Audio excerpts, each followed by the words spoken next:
This week's podcast is sponsored by the new Bowers & Wilkins 700 series. Every model in this extensive range is inspired by the recording studio and enabled by cutting-edge technologies. The new 700 series brings studio sound home with 8 elegant high-performance models that will suit every decor and preference. Discover more at bowerswilkins.com. Hello and welcome to the AV Forums podcast for Monday the 30th of January. Good evening, we're back once again, but there's going to be some changes. We're going to tell you about the changes in a sec, but tonight I'm joined by regulars Ed Selly, Ian Collin and Doug Piper. Good evening, guys. Evening, sir. Good evening. Good evening. Right, Jules not here. Jules is actually out in Barcelona. He goes there every year for ISE, or wherever ISE is held. It's usually Amsterdam and Barcelona. He'll tell us all about that when he gets back. ISE is basically integrator show, so all custom install stuff and so on. But we're going to cover a couple of the products tonight, which will be of interest to everybody out there. Things that I know Doug is really interested in as well. So we'll cover a little bit of that later on. And when Jules comes back on the next podcast, you can tell us all about it. Now, talking about podcasts, there is no movies edition tonight. That's because we're going back to weekly podcast schedule. I know a lot of you out there have been asking us to go back to weekly. You missed the weekly podcast. That's what we're going to do. And we're going to do it in terms of movies one week and then the AV Forums podcast with this team the following week. So it's going to be a bi-weekly thing. There are some months where there will be no podcast because there's 5 Mondays in the month rather than the 4. But yeah, we're going to have the movies podcast on the 1st and 3rd Monday of the month. That starts at 8:30 if you want to watch it live. Of course, the audio-only version will be available after that live stream as well. So if you are somebody who listens in a little bit later on in the week to the audio-only version, that will be available as well. And then the alternate weeks, so 2nd and 4th Mondays of the month from 7 p.m. if you want to watch live on YouTube, will be the AV Forums podcast, this podcast. And that starts next week with the movies on the 6th of February. So join in for that. That's the first of the new schedule. So why are we doing this? Well, there's not going to be that many changes to movies other than it gets a Monday to itself. Movies always followed on from this podcast. We want to give it a little bit extra, a little bit exposure there so you guys can find it and join in. So it gets a Monday to itself. And then this podcast is actually going to extend from 60 minutes, which it should be. It's never 60 minutes, but it should be 60 minutes. We're going to extend it out to 90 minutes, and that gives us the opportunity to cover specific sections. So there will be a TV display calibration section, there'll be a home cinema area, and then Ed's going to present the hi-fi area of that podcast. So we can break it out, we can deep dive into subjects in those particular category areas, be a little bit more detailed in our reviews, subject matters and so on. Plus, there'll be the usual news and we will do Q&As, but we're also going to add in some interviews. You guys, again, have been asking for people in the industry to get involved. We're going to do that. We're going to get people involved. We're going to get colorists and manufacturers representatives and hi-fi people and just get everybody in, and we'll ask them your questions and add that as a regular to the podcast. So that's what's happening going forward. But tonight we're going to do the old podcast layout, which one last time, 60 minutes. Let's hope we can manage the 60 minutes. Always seems to be a challenge. So the chat window is open if you are watching us live tonight. Thank you very much for making the effort to join us live. Like I say, the window is open. Get your chat messages in there. I can't see it at the moment because I haven't set my computer up right for this, so I'll do that once I'm quiet. So that's open. Again, if you listen to the audio only version, your questions are still very welcome. The best way to ask your questions or get involved is through the forums, in the podcast forum for this podcast. Ask your question in there and we'll either answer it in the thread or we will come back on a future podcast and maybe make it a feature or a question or so on and cover that subject. So that's how you get in touch with us. And tonight, we're talking about my trip down to Bowers & Wilkins. I went down there last week to film a video with Andy Kerr down there. If you're a regular to the podcast and our videos, you'll know who Andy is. We discussed the new 700S3 speaker range. Ed's going to talk a bit about the 705S3s that he reviewed a little bit later on. We'll also cover my factory tour of the 800 series, which was brilliant, absolutely brilliant. I wasn't expecting it to be as large as it actually is, the factory. So we'll go through that a little bit later on. I'll also give you a quick rundown on some of the reviews that got lost a little bit over Christmas and New Year. So we're going to talk about the Philips OLED Plus 907 TV, Pioneer AVR that Doug looked at. And is 8K dead? Is 8K TV dead? Got back from CES, I only saw 2 on the show floor, which was a big change around from the last time I was at CES 2 years previous. So have people just lost interest in it? Is the industry losing interest in it? Is it just too much of a technical feat to bring it to market? We're going to cover that a little bit later on. But before we get started, just a quick catch up, and we'll find out what everybody's been up to since the last appearance on the podcast. So, Doug, what have you been up to? Very little. I bought a new telly though. I used CX77 LG. So I've got an OLED in my life again, which I'm thoroughly enjoying. Excellent.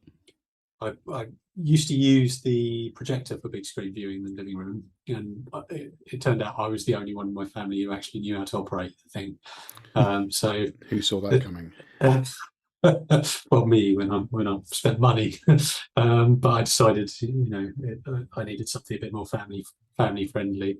I went with the 77-inch, and I've got to say I'm absolutely loving it, and it's great to have an OLED again. So that was the C10 that you got. The CX77. Yeah. Okay. Excellent. Well, at least you went for the proper screen size there. Yeah, I mean that's in the not dicking about school of television sizes, isn't it? Yeah. So. Yeah, and I mean, I'm going to have to start reviewing them at some point, whether it's a manufacturer's place or trying to get through the doorway. It just won't go in the doorway in my usual testing facility. So yeah, it was a challenge. Yeah, and you see, the thing is, you go to CES and you see these big screens, and they don't look big when you're on a show floor or in a suite in a hotel or whatever. You think, oh, that's a 77. That looks quite small. Yeah. No, it's massive. Yeah, absolutely. So good stuff there. Ian, what games have you been playing? What have you been simulating in your life this Power Wash. If only. There's some more DLC coming for Power Wash Simulator, so I'll keep you posted on that. Apparently, I can't remember what it was. I think you can clean the entire White House, and basically, I can't wait. But yeah, away from that, I finally got around to playing Deathloop, which is quite a lot of fun. Came out a couple of years ago. It was a PS exclusive when it first came out, but it's also on Xbox Game Pass. So I gave that a whirl, which was good. And also got out finally for the first time in a while, after Christmas, that is. Just a group of guys you used to play football with. Unfortunately, they play on a Monday night at 7:00, so it's kind of curtailed my inclusion on a sporting basis. But we had a bit of a meet up first time in a while, so it was nice to go have some good food, a few beers, and a bit of a catch up with those guys, which was always nice. Excellent, good stuff. Ed, what have you been up to? Can I shock you all? I bought some more trainers. I've now reached the point where I can't physically fit any more racks in unless I cut a hole in my ceiling. So we're going to have to revisit that as an issue in the fullness of time. Also, again, really running against form, I bought some more bits for a record player. The two-armed Avid Ingenium that crops up regularly in reviews. It's been a cartridge test bed. It is a peerless piece of test equipment. That now has a new power supply, motor, and we replaced the subplatter at the same time. This does mean that we're now approaching a Trigger's broom issue with the Avid. I've technically owned it for 10 years, but the only parts of it are the same as they were 10 years ago are the clamp, the main chassis, and the feet. Absolutely everything else has now been changed over the course of the 10 years, but it's dramatically more capable than it was when it first came out of the box. Which is, of course, it's one of the other little, charms of vinyl. That a 10-year-old product is A, still completely competitive, and B, you can continue to breathe on it and improve on it. So that's all been good fun. Loads and loads of work. I'm delighted with the response that there's been to some of the reviews that are already up. There's more to come. There's some really, really interesting things in the pipeline, just finishing off January stuff, so they'll be coming up in February. In the unique position where I thought that it would be a fairly unusual thing to review an integrated amplifier that had both VU meters and an HDMI ARC connection. Due to a really odd scheduling situation, I'm actually reviewing 2 in the same month. And what's even more remarkable is, despite them sounding so similar in terms of concept, they could not be more different in execution. So that's been a lot of fun. Loads and loads of stuff there, and yeah, I'm starting to think about Bristol, Phil. The glorious aesthetics of the Marriott Hotel. I just can't wait, mate. I can't remember the last time I was at Bristol. It was such a long time ago.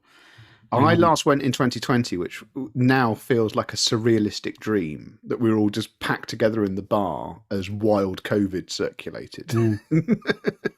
I think it might have been 2011 the last time I did Bristol. Yeah, a long time ago. It's just, for me, it's getting there. It's a pain in the arse. I mean, the fact that it continues to exist at all, given its location, is quite remarkable. But no, I did 17 consecutive years from 2003 to 2020. So it's time to revisit and get going again. Well, you like the fact that it's now a hi-fi show. They've dropped the AV side. It's time to stop pretending, isn't it? It's a place for weird people to listen to tweaky music through 2 loudspeakers. Because you've only got 2 ears, all of you deviants with your multiple loudspeakers can do whatever you do. Yeah. Okay, so we're more or less caught up. I haven't been doing much myself other than work, and been travelling a little bit with work as well. So that's obviously nice to get back into that. Nice to meet people again. And it's going to be a busy month in February as well. Quite a few TV launches coming, which I'm not allowed to talk about. But yes, stay tuned because there are some TV launches coming up. One of them was a no-show at CES. I'll leave you to figure out who that might be. And the other thing was, I went to Highforce for the first time. I have lived here 24 years. Never been. Been in the car park about 5 or 6 times on drives out and all the rest of it, but we've kind of stopped and had a cup of tea and away again without actually going and having a look at the waterfall. So I did that this weekend. It's stunning. It is. Wish I'd done it earlier. I haven't been since I was a kid, but it left an indelible memory for me. Yeah, amazing. Really, really enjoyable day. We took the MX-5, we had the roof down. It was absolutely freezing. But you're in a little bubble when you're in that car with the heater on and the heated seats and the bubble hat on. So it was great fun going over the moors in that, and then over to Highforce. So had a great weekend. Right, competitions. What can we win, Ian?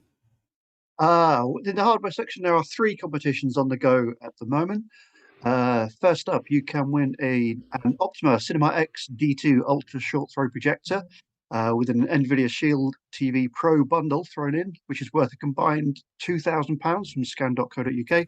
Although if you do fancy being in with a shout winning that, you should hurry, obviously, after this podcast is finished, because that closes at midnight, so you don't have very long left to enter. So that's midnight today, 30th of January. If you're listening any later than that, you've had it. Yes. Okay. Good luck if you do make it in. Also, you can win a Denon Home Range 350 wireless speaker worth £599. That comes courtesy of Peter Tyson. And last but by no means least, you can also win a Sony ZV-1 or ZV-1 camera worth £519, and that comes courtesy of MPB. To enter any of those competitions, just head over to avforums.com/competitions. It's open to pretty much everybody in the UK apart from Phil. Yep, that's right. So yeah, get entering some great competitions there. And of course, if you're a movie fan, you like discs and 4K and all the rest of it, loads of those competitions as well. Tune into the Movies podcast next week. They'll go into that in a bit more detail. Or head over to the competitions page now and get entering. There's lots of movies to win, lots of discs and so on. Right, so we've caught up with everything. We've done competitions. It's time to get on with the show.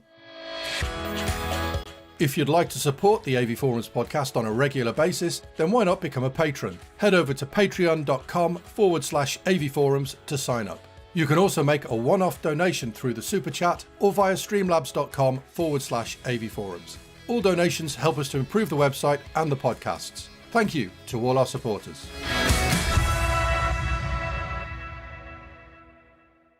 So we got some new patrons. Doug, why don't you tell us who those are?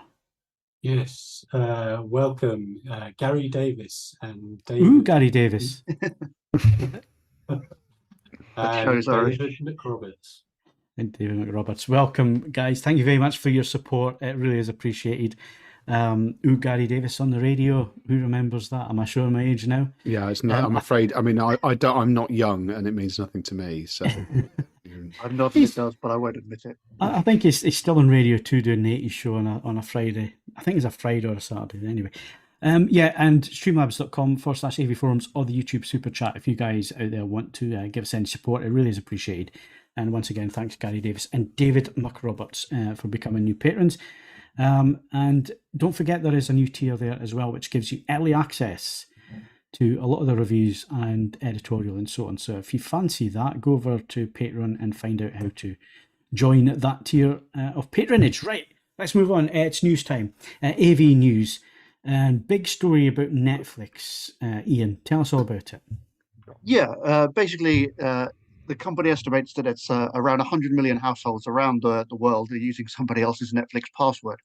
And while they've generally left a little bit of leeway with it, they've started to clamp down on it and introduced a system that's been trialing out in South America that they call paid sharing.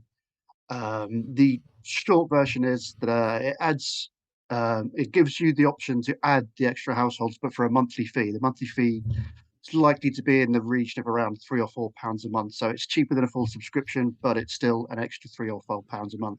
And presumably that will then come with Netflix clamping down on those households that don't have their own Netflix accounts and are sharing the password. So there might be a bit of a clampdown to come in the months that follow that being unrolled in the UK, the US, and other countries around the world.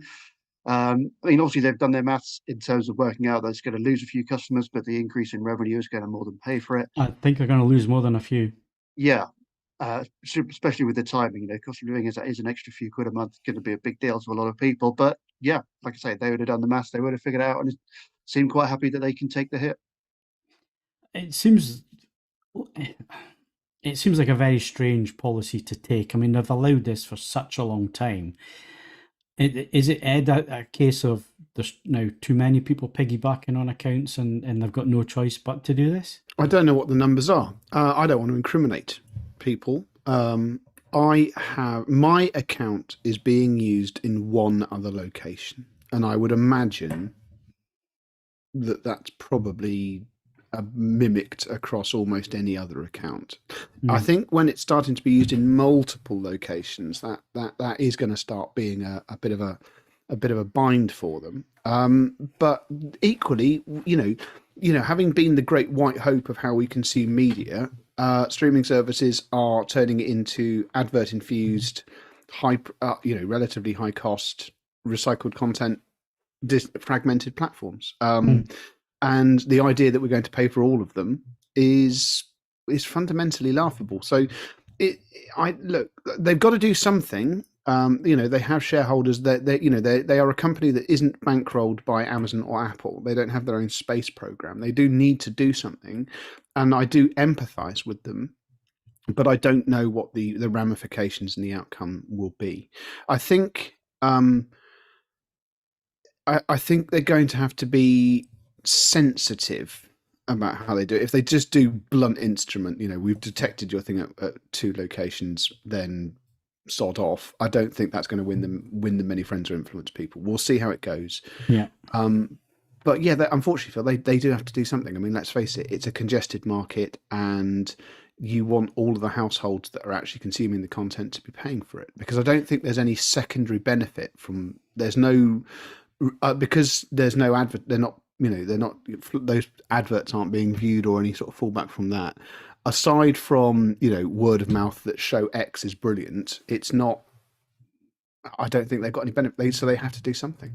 Yeah, Doug, what's your thoughts on this one? Exactly the same as Ed. It sounds completely reasonable to me. I'm probably in the minority. We just sit in the living room and use Netflix there. But like Ed was saying, it goes by word of mouth, doesn't it? That's how Netflix makes its money. People tell each other there's a great show on Netflix and create a load of buzz around it, and that's how they're kind of getting around. So yeah, Yeah. I mean, the thing is, they do have to be. They could do with a degree of self-reflection. I mean, you know, I don't watch an enormous amount of television, so I'm not a great example of this. But I don't watch Netflix dramas anymore because I simply have no faith they're going to persist at any point more than 1 or 2 seasons before arbitrarily ending and being cancelled. I watch a lot of factual items on Netflix, and I enjoy a great many of them. But I think they would do better to actually rationalise the content they were producing and stick with stuff and have the faith that, you know, if we look back at some of the great serialised TV shows of the 21st century, they didn't start with enormous viewing figures. They had to lay the groundwork and then absolutely start flying. You do not have massive hits from, you know, from a couple of episodes in. So they would do as well whilst they're doing, you know, accountancy stuff with multiple accounts. They would also do well with a root and branch revision of how they're making content as well. And The other thing is how do they police this? I don't know. Because if they're going to do it on the basics of an IP address, well, I'm with a provider where my IP changes every time I log in. You know, I don't have a static IP address. Lots of people use VPNs just for safety and security, not to get around things, but just for safety and security. And how are they going to police that? I don't see how they can do this in the way that they're talking about. And you know, I can see where some people will be very annoyed with this because maybe they do have 4 or 5 relatives all using the same account, and it makes sense from their point of view, and obviously it doesn't make sense from Netflix point of view because it's lost revenue. But there has to be a happy medium somewhere. There has to be something, and the lower tier, although it is cheaper, you're then forced with adverts, and people don't want that either. So I think that the thing is they're negotiating from a hand that isn't as strong as I think they think it is. I've constantly said on podcasts that it's always the streaming service that's on the bubble for me because I use it proportionally the least of. Well, I don't use Amazon a great deal, but my calculation for Amazon is different because of the Prime thing. But I mean, I regard Disney/Star as a no-brainer. And then Amazon ingratiates itself because they send boxes to my house at the same time. Apple, I do regard as good value. I mean, if you look at Apple's content generation, where they produce 1/10 as much as Netflix, but they stick with it, I think that is the way. That's the way forward. It really is. Completely agree. And then you've got Disney Plus, which just seems to be nailing it at the minute as well. Not only in terms of content, but in terms of their presentation as well, and how they're presenting the content and so on. You know, I think that's still great value for money. And again, you're getting stuff in shorter window time. You know, from theatrical to being on the streaming service, and that's worth paying the subscription.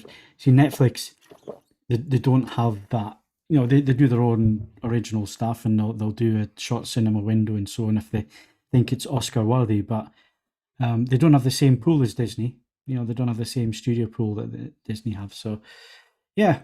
What's your thoughts, Ian? You started this off, but we didn't get your opinion on it. Yeah, no, I mean, you can see why they want to do it. Like I say, 100 million households not paying for a service that they're providing. You can see why they might want to get a slice of that pie. I mean, the one thing that's not clear, talk about maybe being a little heavy-handed, but there's no Netflix aren't coming out and saying we're going to have 100% clampdown. That was kind of my words in terms of you know, obviously they're going to introduce it with the purpose of trying to reduce the numbers of people that aren't paying for their service. So I think, we'll have to wait and see exactly how they implement it and whether they really do take a strong arm approach, and whether they do just more try to convince people to come over rather than sort of, cutting off a combination of carrot and stick. Yeah, a little bit. And then, and also exactly how they integrate it, whether it's because, when it comes to tracking ISPs, like when I was writing the story, I jumped onto my laptop just to get some screenshots, and I instantly got an alert from them saying, is a new device using your Netflix account? Are you sure this is you? So obviously I was able to confirm that, but there's ways that they can kind of instantly recognize when somebody else is using, or some other device is using a Netflix account. So it might be a little more, like Ed says, a bit more carrot and stick, just try and hopefully incentivize people to kind of sign up rather than just, having a heavy-handed approach. Yeah, but I can see why they're doing it. It's a lot of money to be made. Yeah, Razor, who's watching live, hello, good evening. Thank you very much for taking the time to join us live. He says this big push will probably drive people back to peer-to-peer illegal downloading side of things. There's only so much people will take in terms of expenditure on these services, and they'll try and get the content other ways. Well, what's your thoughts out there? If you're listening live, if you're listening a little bit later in the week, maybe add it to the podcast thread, or maybe go to the news story that Ian put up there and give your thoughts in the discussion there.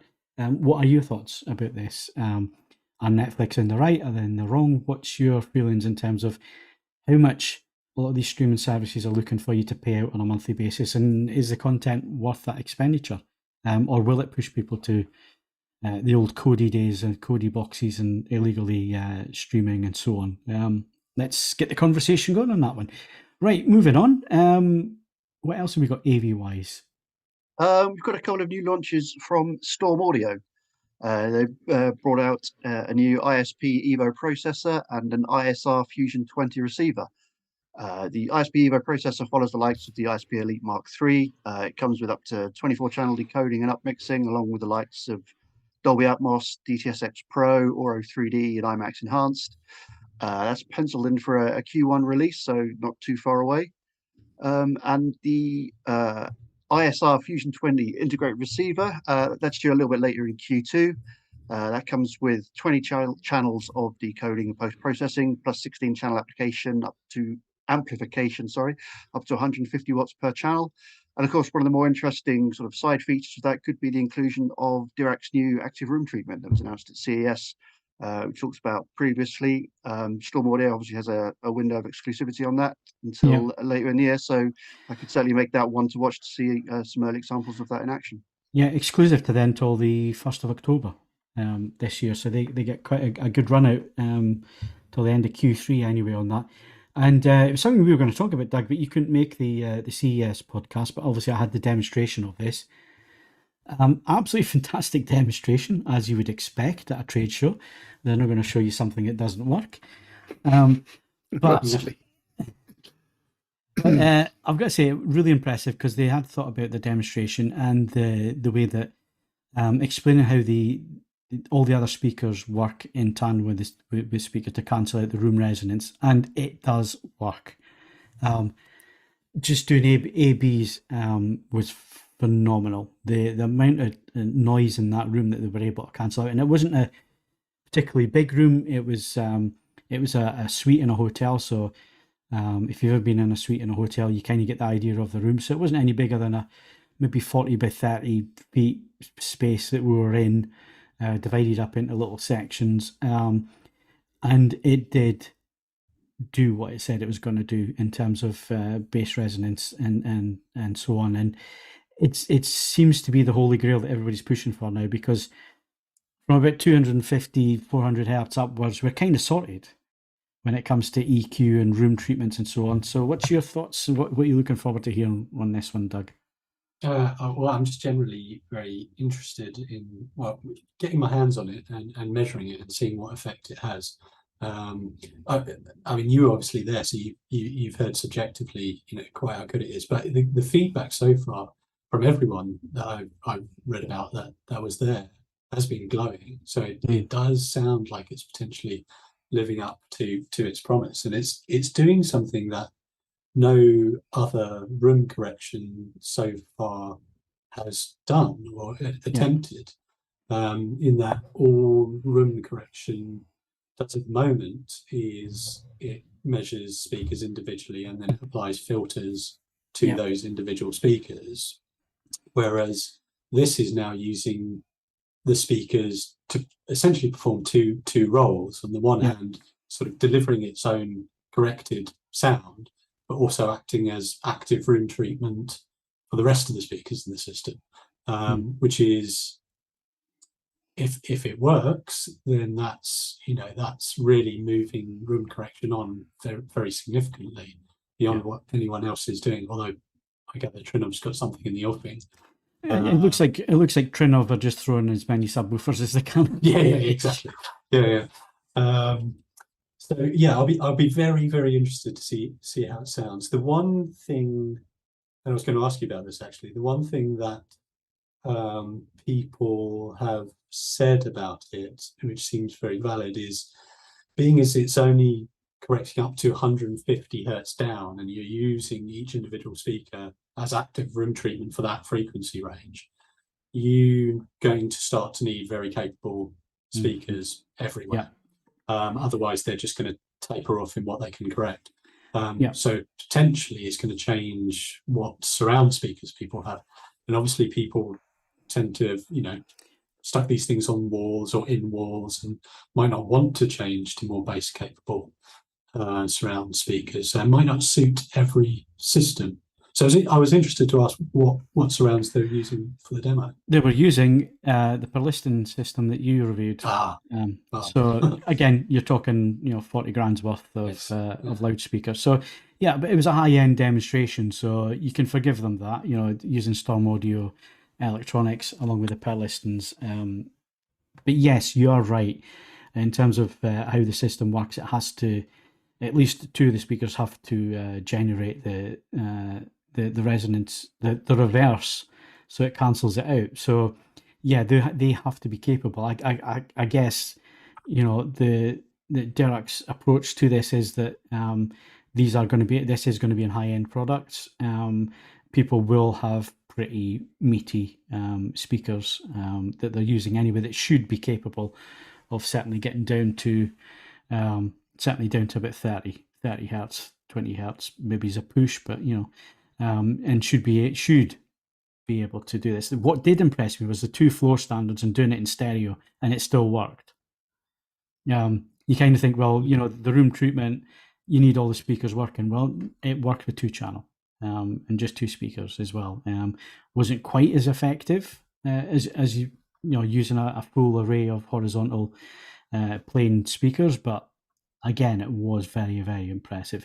And what was impressive was they were able to just play back the correction that each speaker was doing. So you could hear it without the music playing. Obviously, the music was playing, but they could cut that out, and all you were hearing back was what the speakers were producing in terms of cancelling the resonance. That's interesting. And that was really, really interesting to hear that. And the ability for them to do that as well was very impressive.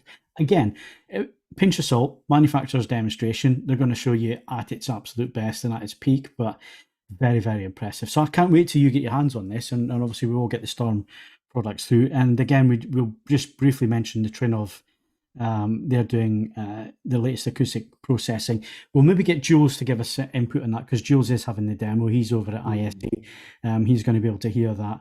Jules owns Trinnov equipment anyway, so he's familiar with that. So we'll come back to that one. We were going to discuss it, but we'll save that for the next AV Forums podcast when Jules is on, and we'll go into that in a bit more detail. But I did want to discuss Dirac with you, Doug, because I knew you were really interested in that one. So let's move on to hi-fi news very quickly. Ed, a couple of stories there to go through.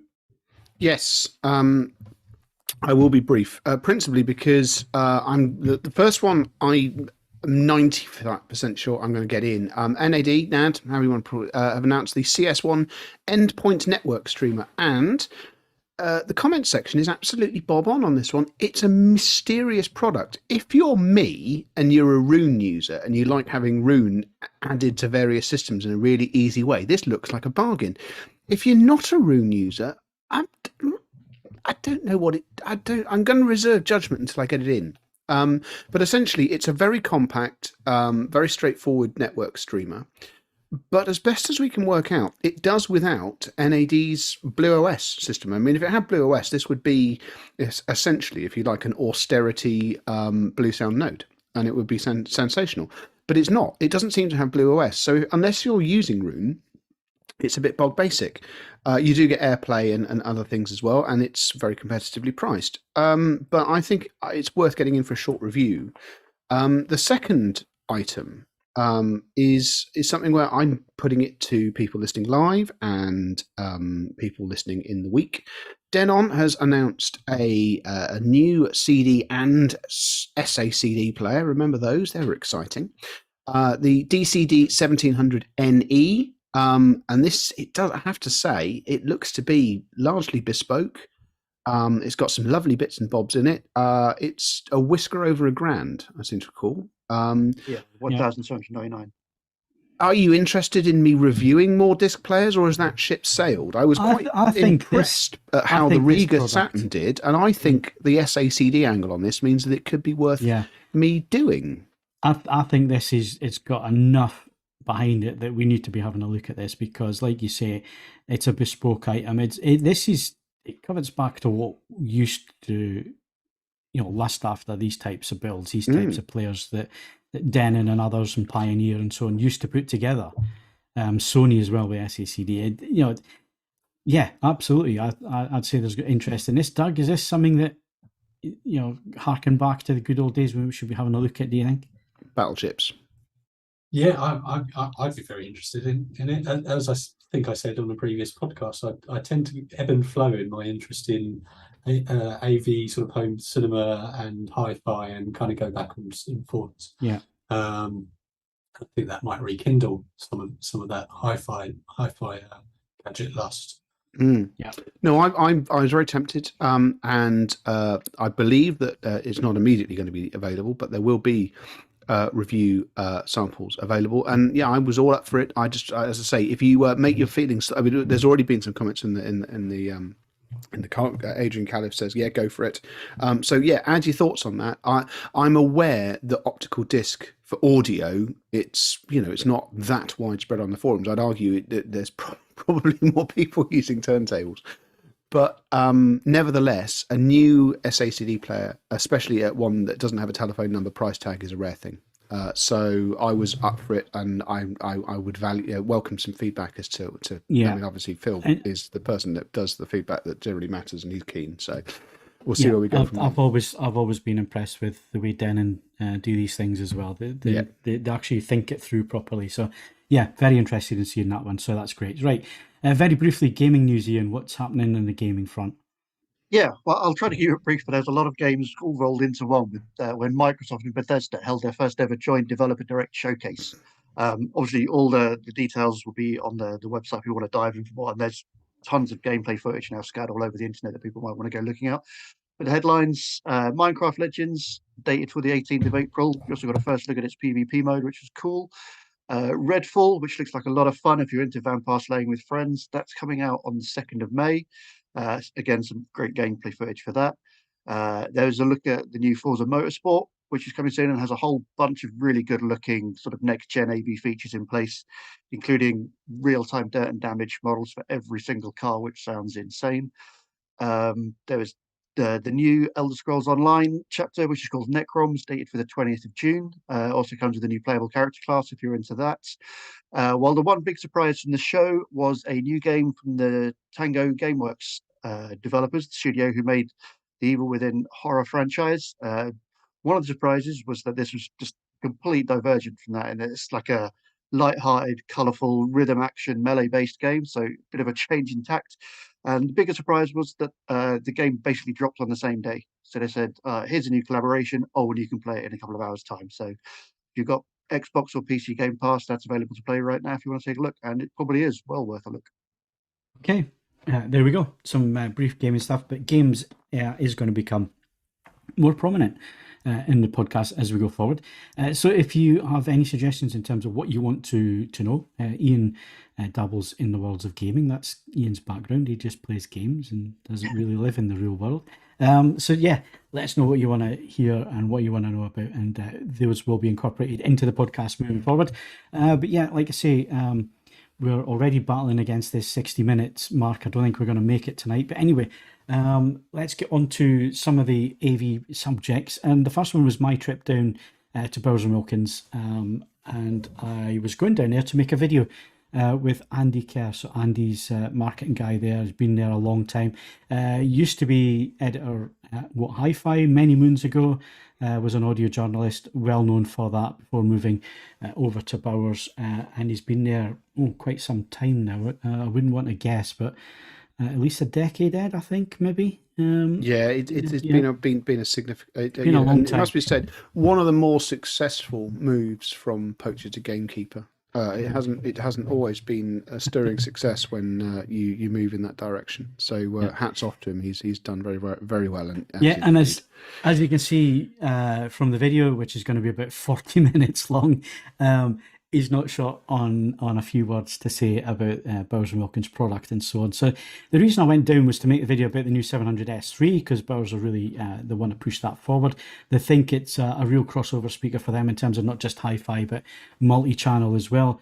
Behind the whole marketing thrust from them this year is studio sound. Now, I did clarify this because when it comes to studio sound, that is the 800 series. The Bowers & Wilkins speakers that are in Abbey Road and other studios are the 801D4s. They are £32,500 a pair. And there's 3 of them across the front of the control room. I think it's control room number 2 at Abbey Road. They're pride of place there. And it's always been the 800 series that have been certainly at Abbey Road. So what do they mean with the 700s and studio sound? Well, what they're talking about there and what was explained to me during the day that I spent there with them was that a lot of the technology from the 800 does trickle down. And that's where we are now with the 700, the S3 series. That's very much where these speakers sit. They get basically the hand-me-downs from the 800.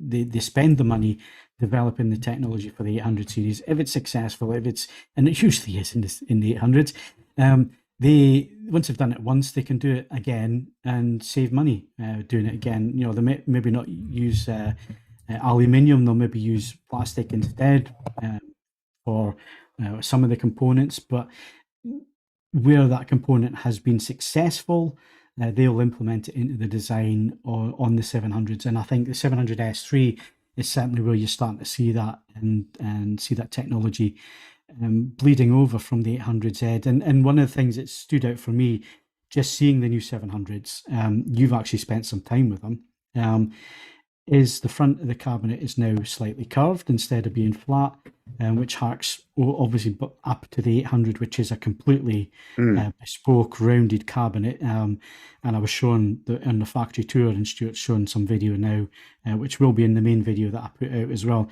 of them actually designing the cabinets for the 800. But that's one of the design features that has moved down. Tweeter on top is basically more or less the same sort of design ethos. You don't get the diamond tweeter, obviously, because it would cost an absolute fortune for them to do that. But you get the same kind of design and engineering in there with the tweeter on top as well. And then the pods that the drivers or transducers sit in, very much the same as the 800s, moving that driver slightly forward of the cabinet. The 700s do that as well now, moving that bass driver just slightly forward of the cabinet.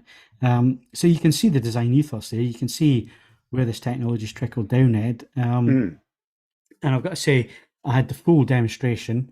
So if you've never been to the Bowers & Wilkins Visitor Centre, it really is impressive. So it's separate from the factory. So the factory makes the 800 series. It's a huge, huge factory. They do absolutely everything in there if they can. If they can design it themselves, they will. If they can manufacture it themselves, they will. I think only the metal work is what they actually buy in, and obviously the diamonds for the diamond tweeter. Everything else is made in-house, including the Continuum drive units. They're all manufactured in the factory. It is a phenomenal place. I was not expecting it to be anything like it is. Ed, have you been on the tour? Yeah, I've done that. Yeah. It's larger and essentially it's a demonstration of economies of scale that no other high-end brand realistically has. And you can say that £32,500 is a lot of money for a pair of 801s. But if anyone else tried to build them, it would cost rather more. So no, it's extremely impressive. I agree with everything you said. 700s is the point where stuff that first appears in the 800s becomes terrestrial adjacent. And it's been doing that mission now since the turn of the century. There was a break when they were called the CM series instead, but they went back to being 700s. And we'll talk about 705 in a moment. So it's extremely logical. Bowers is, generally speaking, very open about the things that they do, but it means that they do occasionally spring a surprise, but you do kind of know what's going to happen next, and there's a reassurance to that. I mean, it engenders a fanatical customer loyalty because they've got ideas that they refine and they hone. They very rarely bin anything and go, actually, that was wrong, and move to something fresh. Yeah, it's quite refreshing. I mean, manufacturers will say, "Oh yeah, we trickle stuff down and all the rest." And you think, well, really, do you? These guys actually do. I mean, everything that goes into the 800 will find its way down into the lower. And the other thing is the sound signature, Ed. And I really noticed this when I reviewed the car. So the BMW with a diamond surround system in it. I'd spent the day listening, or spent the afternoon before I left listening to the 801 D4s in the demonstration facility, which is a fantastic, properly acoustically treated room. When you hear them in a space like that with the correct amplification and source and everything else, they are absolutely phenomenal speakers. The speakers disappear, basically. And that's what you're looking for when it comes to speaking. You don't want to hear the speaker. And they really do achieve that. And again, I found that with the car. I found that with the 700s, and I listened from everything from the little incy-wincy stand mount all the way up to the 703s, floor standards, which now come with a plinth and a downward fire and driver and so on. And they all had that signature sound. Now, an 800 and a 700 are never going to sound the same. Why would you spend $2,000 on a pair if you could pick up a $3,000 pair that sounded the same? But there is this signature sound that goes all the way through the range, right down to the 600s, and it's definitely there. And it's not something I'd ever kind of really taken on board before, because I hadn't had the opportunity to listen to them all back to back like that before. And even going from the last iteration of the 700 to the S3, the difference is really quite pronounced in terms of just how wide the soundstage they produce, the S3s, compared to the S2s. And the S2s were no slouch of a speaker. A really, really good speaker. But then you put the S3 next to it and you do a direct comparison. It's really is, you see where the changes have been made and the difference that does make. But that signature is still there from the S2 to the S3. It's just that little bit better. So before we go into the 705s that you've reviewed, Doug's itching as well, because Doug's been promised the multi-channel system of the 700 S3s.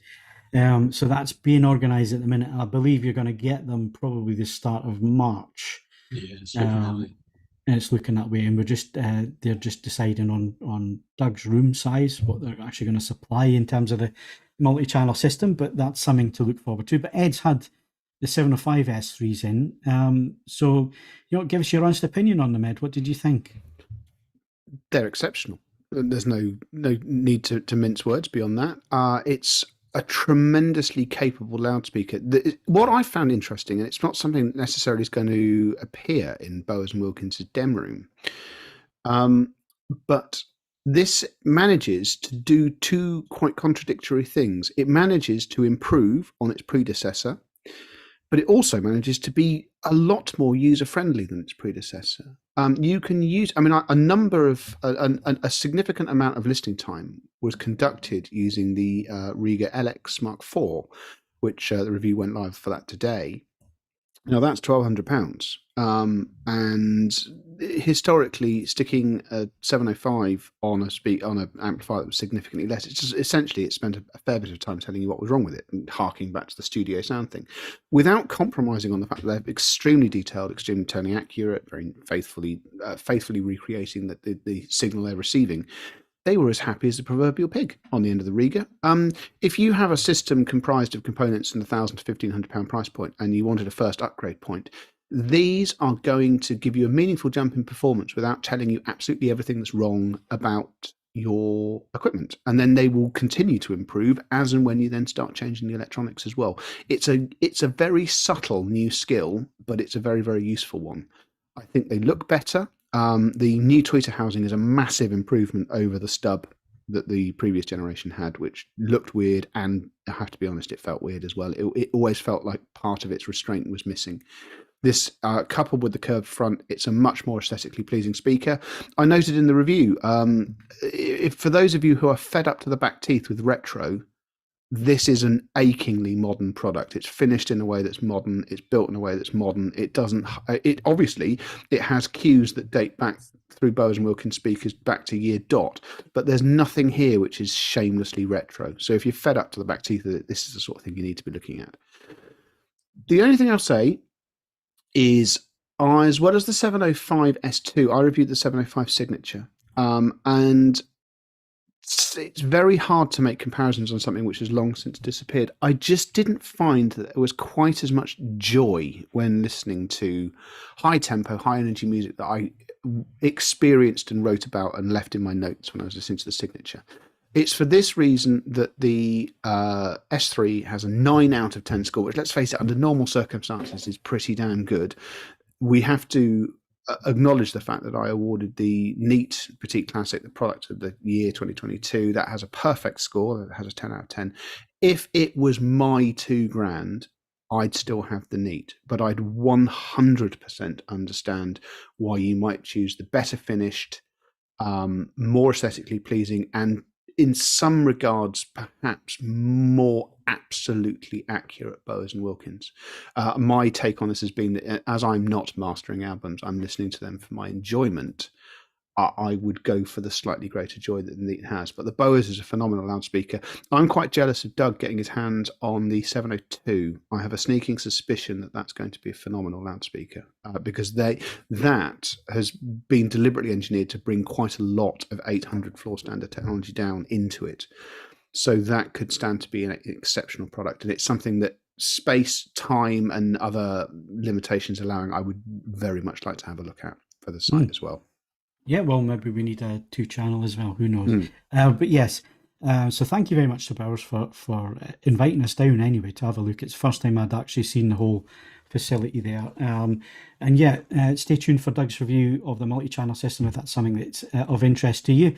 And obviously Ed's review of the 705 S3s is up there, and he's probably going to do the 702 S3s at some point anyway as well. So stay tuned for that. Very briefly, I'm going to go through just one review that did kind of get lost amongst Christmas and New Year and CES and everything else. And that was my review of the Philips OLED Plus 907 TV. Now, the 907, it sits under the 937. So the 937 has the big Bowers soundbar that acts as the stand and so on. This 907 harks back to the first collaboration between Philips and Bowers and Wilkins, which was the OLED 903. So it actually had the speaker bar as part of the chassis of the TV, so it sat underneath the TV. 907 brings that back, but it has updated that, so it's now an LCR system. The drivers are updated in that. There's a little bit more room for them to breathe. The soundstage is quite a bit wider as well. So that's one of the improvements that has been moved up into that. You also have HDMI 2.1. There's two 48 gigabits per second inputs, which will do VRR, ALLM, G-Sync, FreeSync, and it will do high frame rate as well, 4K 120 at full resolution. Some other bits and pieces just to pick out there, the P5 processor. If accuracy is not your thing and you want to muck around with different noise reduction settings and all the rest of it, P5 does it better than most on the market. And the smart TV was Android TV. Again, Android 11, it run perfectly. In fact, I've still got the TV sitting here from when I reviewed it. I haven't asked for it back yet. So I've been using it as my main TV. Thoroughly enjoying it. I think it's great. And I do like Ambilight. I think Ambilight's fantastic. So if you missed that review, it's a great TV. It scored 9 out of 10. Has a lot to offer, excellent SDR and HDR. It's accurate out of the box. It's got the OLED EX panel with heatsink. Like I say, 6th gen P5 processor on there as well. The Bowers & Wilkins soundbar, which sounds excellent. 3-sided Ambilight. And I think I've covered most of it. The only downside is the two HDMI 2.1 inputs. And if you need EARC, it cuts you down to one 2.1 input. But then, unless you've got a load of 2.1 input devices, and not everybody does, the most you're going to need is probably two with your games consoles. Then it's not a great miss. And the nice thing is that it'll do 4K 120 at full res as well. with a single chip in there, which the 937, the more expensive TV, doesn't do because it uses the dual chip system. So yeah, I just wanted to draw your attention to that review. The review is up on the site. Go find it if you're interested in that TV. It was a shame it kind of got lost in everything that was going on around Christmas, New Year, and CES. And another brand that's come back on the scene after a short hiatus from reviews, certainly on AV forums, it was Pioneer. They've got a new distributor, new PR behind them. They reached out and said, "Do you want to have a look at the Alex 505?" which Doug did. And what did you think, Doug? I thought it was very good. It's a bit of a. It was the first time I've ever reviewed a Pioneer. It's the first time I've ever had a Pioneer actually to play with. I've played with pretty much, or owned pretty much every other AVR manufacturer's product, but I've never had a Pioneer. So I was really looking forward to having a go with it. And on the whole, I thought it was excellent. For the money, you're getting an absolute ton of features in there. It's 9 powered channels, 11 channels of processing with 2 subwoofer outputs. So there's enough in there for pretty much most rooms. It's spec'd at 120 watts per channel, 2 channels driven, although I've seen independent measurements that do cast some doubt on that, but in my listening, it went plenty loud enough for me, although I do have relatively sensitive speakers. But the real, really interesting feature is that it supports both Pioneer's homegrown room EQ, which is MCACC, as well as Dirac. So it's part of the sort of new generation of AVRs that have both their homebrew room correction, but then they've also paid for the licensing for Dirac as well. So you can make an interesting comparison between the 2 room correction approaches, which I did. And I've got to say, Dirac rather left Pioneer's approach in the dust. I didn't get on with Pioneer's approach at all, but as soon as I put Dirac on, it performed excellently and it sounded great. I mean, I've certainly heard better sounding AVRs with sort of a better Dirac implementation, but what you have here, and certainly for the price, is truly excellent. And one of the very interesting things about their Dirac implementation is, unlike every other implementation I've seen, you don't require an extra laptop to run it on with an external mic. This has a microphone supplied in the box, which plugs into the front of the AVR, much like Odyssey's approach, and then you run Dirac on a mobile phone. So quite similar to the Odyssey app approach.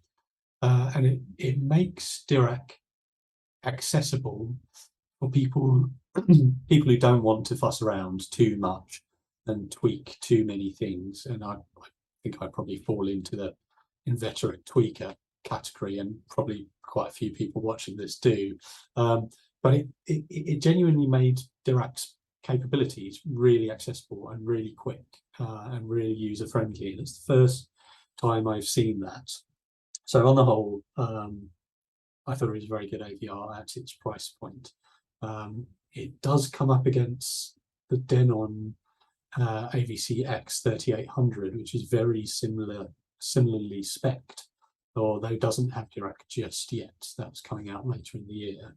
And it would be a very tough choice deciding between those 2, I would say.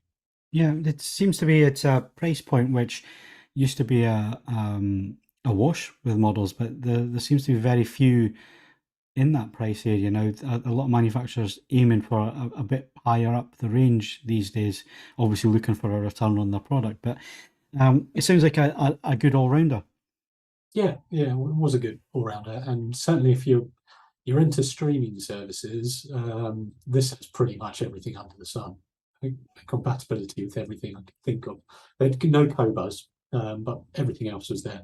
Room compatibility, all the other usual suspects. It's very well specified. Excellent. So you want it more on Doug's review there, then it is up on the website. It's still on the homepage, actually. So if you want to get in a little bit more detail on that product, you can do that through Doug's review. Thank you very much, Doug. Which brings us on to hitting 60 minutes. So we're officially going overtime tonight. That was always going to happen. We'll call it preparation for the new 90-minute podcast. Right. So we got one topic left to go tonight. And then we've got Ed's album playlist and then what we've been watching. So that's still to come. Main discussion topic is consumer 8K TV dead? And the reason I'm asking that is that the last time I went all the way out to Vegas for CES, the show floor was full of 8K TVs, mainly from Samsung. Their Neo QLED 8Ks were the big push because the 4Ks were stripped of many of the higher end features to try and push people into buying an 8K TV. LG had one or two 8K nano LED TVs at that point. And I do believe that TCL had an 8K TV on their show floor as well the last time I was at CES, which was 2020. This time around, I struggled to find an 8K TV. Samsung still had their new QLED TVs, but didn't have it on the main stand on the show floor. Their TVs were all in a room elsewhere on the show floor. And LG had an 8K Z3 OLED.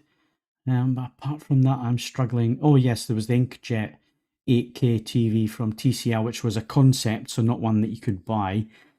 So, has everybody lost interest with 8K? And before I give you, well, before I give you my thoughts on this, let's just round robin round the tables here. Doug, any interest in 8K TV? Any thoughts as to why it's maybe losing a little bit of traction?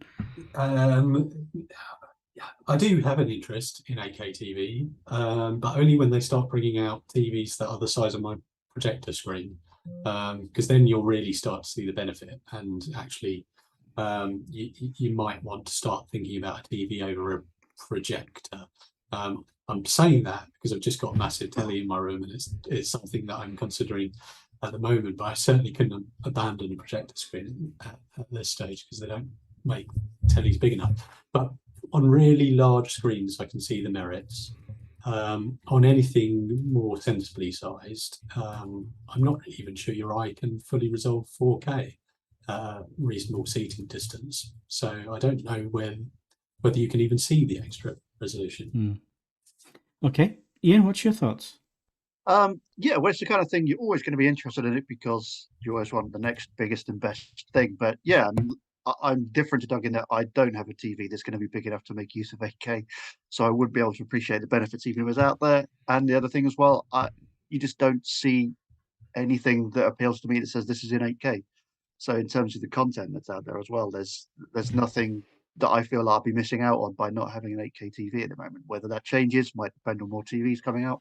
And so on and so forth. So it becomes a bit of a catch-22 situation. But yeah, always going to be interested in it because there's always something bigger and better out there. But this might be something that's a little bit further away than some might be thinking. And Ed? It does nothing for me. I mean, yeah, okay, I'm not a bleeding edge technology person, and thanks to streaming services, I am watching more content in the native resolution of my 4K television. But I still think it probably doesn't hit 50% of the content that I watch is in 4K. And there's just it has to be content driven, and there just doesn't seem to be any of it. And then, looking at some of the figures for the distances and sizes needed to appreciate a further difference, it just strikes me as negligible. The gains are relatively small for a Herculean increase in the complexity of filming it, editing it, and sending it to you. Yeah. It's not to say that, going forwards as internet speeds improve and other, obviously the ability to do special effects in these resolutions. It's never going to happen. I just don't think in the end of January 2023 that there's a significant upswing in demand for it. It's just, you're buying hardware for which there is virtually no content, any meaningful content, and then still less watchable content. Someone else might know this. I was under the impression when the Tokyo Olympics happened that wasn't that supposed to have a native 8K feed. Yes, and it did. Did it? Yes, but it was only to Asian markets, as I understand it, that were capable of taking it, and it was a very small output. But again, it was NHK who worked with the BBC in developing the delivery methods for that. It did happen. All three of you, kind of hit the nail on the head. There is an apathy in the market. There are regulations that they have to get around that have been in the pipeline for a while now in terms of power consumption.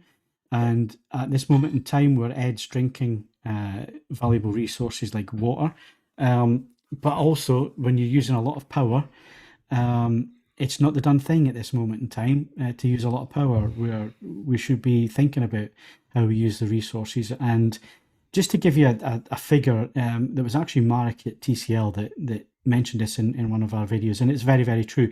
I had two 65-inch TVs from Samsung next to each other not that long ago. One was a 4K, one was an 8K. Basically the same features across both TVs, apart from the panel that was being used. The 8K TV was 50% of the brightness of the 4K TV. The reason for that is pixel density. You got more pixels. You then have to pass the light through those pixels. Because you've got more pixel density, you need more light to push through to get just the same brightness as a 4K TV. So to hit 1,000 nits, you would need a shed load of power and a shed load of light. Or 40-volt commercial grade. To hit the same light output as a 4K TV. That's one of the drawbacks. And now again, we're talking about LED LCD technology there. It's not the same for obviously OLED, which is now becoming a thing. 8K is now becoming a thing with OLED. So that's not a huge issue, and power consumption should be a get around. But that's one of the big things that manufacturers don't want to talk about at the minute, is the power consumption of these things, and that the EU is bringing in regulations. So 8K TV might, for a while, not really happen in the EU. And the UK still follow the EU regulations, even though we're Brexit and all the rest of it. We still follow that. So it's the same for the UK as well as the EU. The other thing is, there is just no appetite for 8K in the community out there that produces the content. TV don't want to know.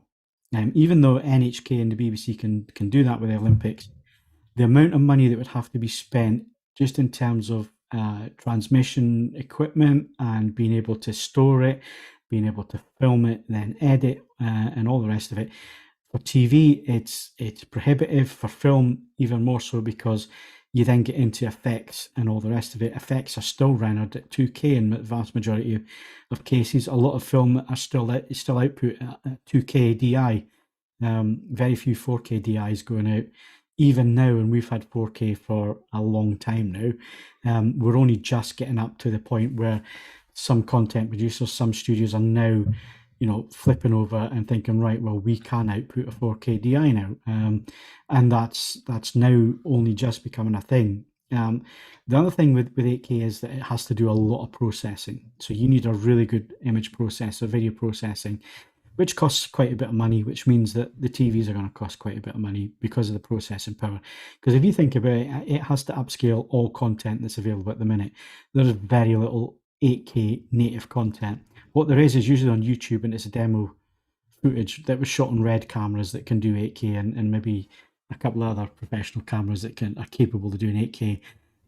There's some consumer level cameras now that will do 8K. Nobody wants to watch your home videos in 8K. They want proper produced content. So that is a huge negative at the minute. So this is where the apathy comes in. Is 8K dead? No. It's kind of been sidelined at the minute while everything else catches up. And you're not going to see a huge push. I mean, Samsung have invested quite a bit of money in this. They will still obviously be pushing it as their premium brand TVs and so on. But you're not going to see that much from other manufacturers at the minute because the demand is just not there. Hollywood's not interested at the minute. They're maybe shooting in 8K, but they're certainly not finishing in 8K.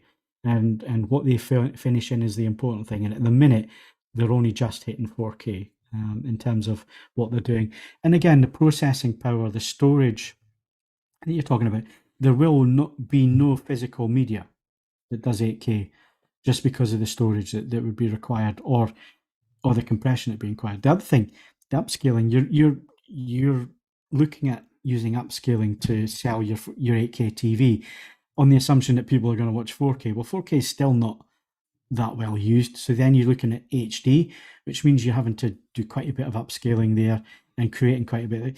If you try and watch an SD image TV, that TV processor is having to make up 97% of the image. It's making it up because the resolution is just not there. So again, it's great technology when it works, when it's on a huge screen, 120 inches or whatever. It makes sense because you get the benefit of that pixel density of the pixel pitch. You get that sharper image, you get more detail. And I've seen demonstrations where it has looked absolutely fantastic. Ed's seen the same demonstrations when he was at CES, and it does look amazing. You don't see what's going on behind the curtain in the background with all the processing and everything else that's going on. But yeah, it looks great. It's going to come, people. It's not dead. It's just sidelined for the time being. And everybody on the podcast has kind of hit the nail on the head with all their comments. So what are your thoughts? Is 8K appealing? Is it something that you're interested in? Have you got an 8K TV? How have you found living with your 8K TV? Has it been everything that you hoped it was going to be? Is it relying too much on upscaling and so on? Give us your feedback. Do it now in the live chat or on this podcast in the forums. You can head in, give your comments, or you can comment in on the YouTube video once the live stream's finished. Hit us up in that area, in the comments area. Let us know your thoughts. What do you think? 8K dead? Is it meaningless to you, or is it something that you think we'll eventually move over to once everybody's up to speed? So now, having covered all those points, anything else you guys want to come in with 8K? Doug? No, you mentioned right at the end for me. I don't watch a lot of SD content, but a huge amount of what I'm watching is in 1080. Mm. And it just strikes me as awkward when you're having to create vast swathes of stuff. And it's, let's face it, you sit down to an evening of terrestrial television, that's as good as it's going to get. Mm. And, Phil, you will admit in your weaker moments that you actually became quite fond of Strictly Come Dancing. And that's not due to be in 4K anytime soon. Yeah. So if you are pushing a piece of technology which has to run to make the image look as good as it did on your old television, you're up against it. There's no getting around that. Absolutely, and I think the manufacturers have suddenly realised that as well and thought, well, hang on a minute, we've still got quite a way to go with 4K, and we've still got to get content up to that level, because to make the jump to 8K, you need at least 70% of people's viewing content to be really 4K. high quality 4K or really high quality HD. And the vast majority of channels still in the UK are SD and really, really crap SD at that. So yeah, to make it worthwhile and make that jump up, I think they need to concentrate on 4K for at least the next 5 to 7 years. Get the pipeline working, get the streaming services up to speed, get the infrastructure in there, and then it makes more sense. If you're upscaling a 4K image to 8K, it's nice and simple for the processor to do that. You're not making up vast swathes of the content, and it looks good, and it does look good when you see it done properly. But yeah, it's a little bit away, and I did find it interesting that walking around CES and going to our main core areas, which was TV, the lack of 8K and the lack of talk about 8K, apart from Samsung, was really quite apparent compared to last time I did the show floor 2 years ago. Right. So again, if you've got thoughts on that, get your thoughts in. Let us know. It's definitely a subject we will come back to and discuss in the future. So before we wrap up on what we've been watching, Ed's got his album playlist and vinyl. Yeah, I mean, look, I'm not going to. This needs no more than 2 minutes. album of the month really, because it's had a whole month. A lady called Lila Moss. You may or may not have heard. She is also the lead singer for a band called Duke Spirit, or The Duke Spirit. Done lots of collaborations with bands like Uncle and other things as well. This is her second solo album. It's called Internal Working Model, and it's brilliant. It's on all the major streaming services. Go and have a listen. It's really, really good. I've ordered it on vinyl as well because I'm mad, but you don't have to do that. It's on all the major streaming services in high res on most of them as well. Vinyl, and also again on all the major streaming services. You don't have to buy it on vinyl. Liverpool band called Circa Waves. They did this is their 5th album, I think, called Never Going Under. It's low 30 minutes long, doesn't overstay its welcome, goes like the clappers, and the vinyl copy it's a really, really nice pressing. Sounds excellent. Not much in the way of additional features, but I'd rather they spent the money on the actual record. That's because I play them rather than hang them on the wall. And then I'm afraid I've reverted to type with playlist of the month. You know my feelings about French music. There is a playlist on Qobuz, the French streaming service, called French Touch, and it's full of absolute bangers. 55 tracks, 4 hours and 45 minutes of absolute French gloriousness. If you don't feel like snogging Emmanuel Macron at the end of it, I don't know what's wrong with you. It's sorry, it was about to go somewhere a little unsuitable there. It's bloody marvelous. So yeah, interestingly, if you want it on Spotify, I've already ported it across to Spotify. So ping me and I can stick a link into the comments thread for the Spotify version of it, because all the tracks ported across. It's really, really good. Not for the first time, I'm going to point out that the French are the best at dance music and everyone else is running to catch. Controversial, Ed. Controversial. No, it's not. It's simply Snogging Frenchman. You'll get a name for yourself. Nothing I have not already done. So no, it's well worth a listen. Really, really entertaining. Those are the things. I don't need to talk about them. You just need to listen to them. Excellent. Thanks very much for that, Ed. That's Ed's album playlist and a vinyl. So what we've been watching, I'll be quick here. We've only binge watched one thing this past week, and that's Robson Green's tour of the northeast of England. The reason for it was it looked interesting. We live here. It's nice seeing places that we know being discovered, and also finding out things that we didn't know about the local area, because we've been out and done a few bits and pieces, and we'll probably go out and do a few bit more. So it's on iPlayer. Robson Green, we sat and binged a whole lot. Worth a watch if you like travel vlogs and stuff like that. Go check it out, especially if you like to visit the northeast. It's a beautiful place up here. Come and see Northumbria and Durham and Teesdale. It's great. Right, Ian, what have you been watching?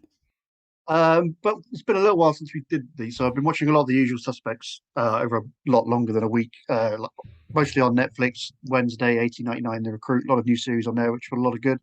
Just want to give a quick shout out to something that I found on Amazon a month or so back, a series called Wayne.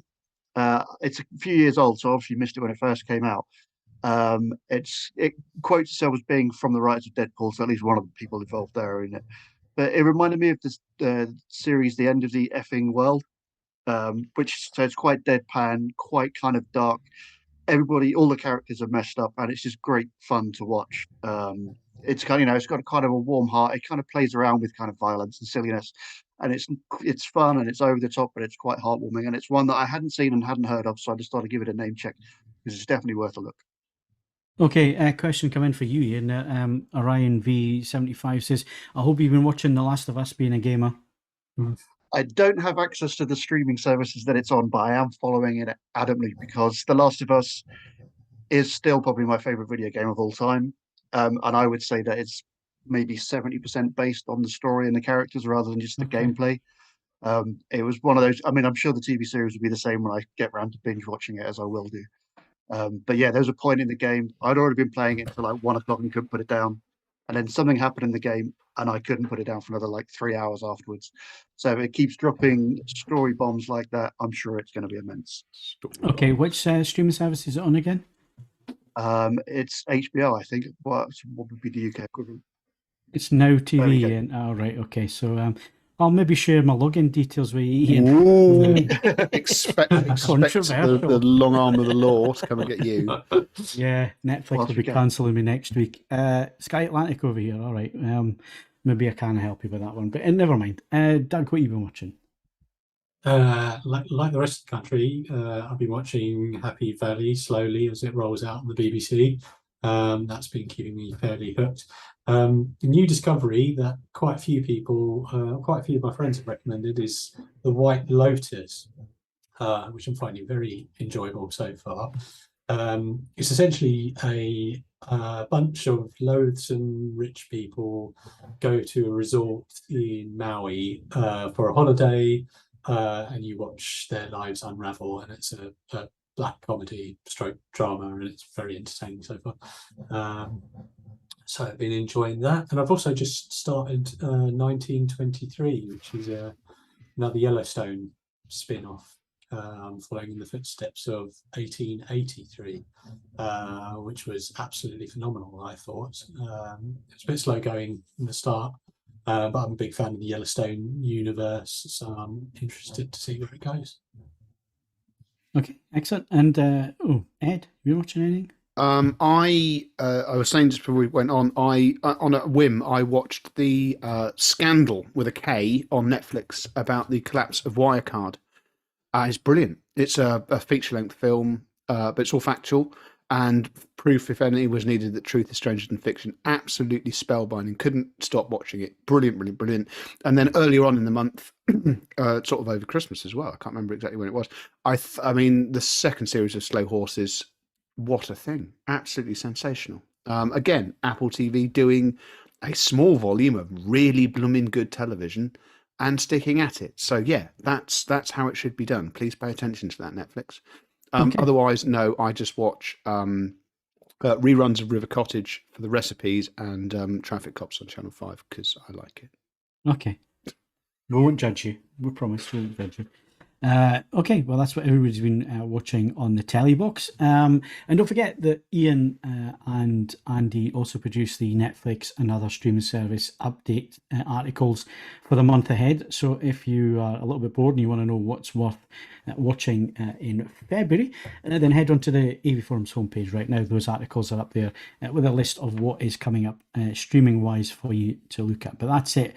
For tonight's podcast. Don't forget the AV Forums Movies podcast is back next week. That's Monday the 6th of January. It's starting at 8:30 p.m. If you want to watch live, and then of course it'll be available after the live stream for you to enjoy as the audio only version. And this podcast, the AV Forums podcast, will return in 2 weeks' time on the 13th of February, and we are a longer format, although saying that we've nearly done 90 minutes tonight, so it'll be kind of the same format, but a little bit better organised, better guests probably, if we could afford them. But yeah, join us for that. We're going to split it up into separate categories and deep dive into subjects and so on. More details as we launch the new podcast formats, but that's starting at the usual time of 7 p.m. on the 13th. So join us for that. Did I say the 6th of January? That's because it's wrong in the running order. It's 6th of February. We're in a new month. It's almost the last day of the month. Anyway, if you've enjoyed the show, if you think we're competent in any way whatsoever, give us a like. You could also subscribe if you don't want to miss any of the future live streams. If you listen to us on your podcast provider, then let us know which podcast provider you are listening to us on. And if they allow you to rate the podcast, then please do that. My thanks tonight to Ian, Ed, and Doug. Thank you very, very much, guys. It is appreciated. And of course, you can do all the usual things, like I say, subscribe, tick the like button, follow us on Twitter and Facebook, Instagram, bookmarkavforums.com for the best reviews, news and videos, and of course 5-star ratings everywhere if people allow you to do that on the streaming services. I'm Phil Hinton. Thank you very much for watching and listening, and we'll see you in 2 weeks' time for the AV Forums podcast. But don't forget, Movies podcast next week.